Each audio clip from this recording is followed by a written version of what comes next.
এই মন্ত্রীর কারণে 1 থেকে 6 সরকার ডুবেছিল।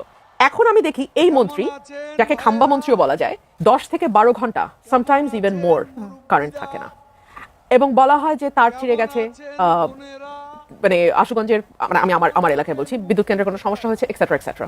কিন্তু দ্য ফ্যাক্ট রিমেইনস 12 থেকে 14 ঘন্টা, 10 থেকে 12 ঘন্টা বিদ্যুৎ থাকে না। লোডশেডিং। জি।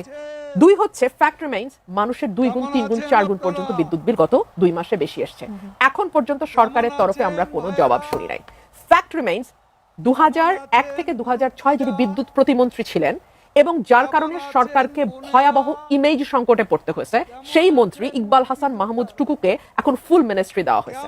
ফ্যাক্ট রিমেইনস এই মন্ত্রী জ্বালানি তেল যখন ভয়াবহ সংকট চলছে, এই লোক প্রতিদিন সংসদে দাঁড়ায় বলছে কোনো সংকট নাই জ্বালানি তেলে। এই লোক প্রতিদিন সংসদে দাঁড়ায় বলছে আমাদের উদ্বৃত্ত তেল আছে। এই লোক প্রতিদিন বলেছে জ্বালানির দাম বাড়বে না। এরপরে যখন ঠিকই 125 টাকার অকটেন 145 টাকা হলো, অমনি আমরা দেখলাম লাইন গায়েব হয়ে গেল। এই লোক যখন ফুল মিনিস্টার, তখন একবার যেমন জ্বালানি তেলের সংকট হলো, এরপর আরম্ভ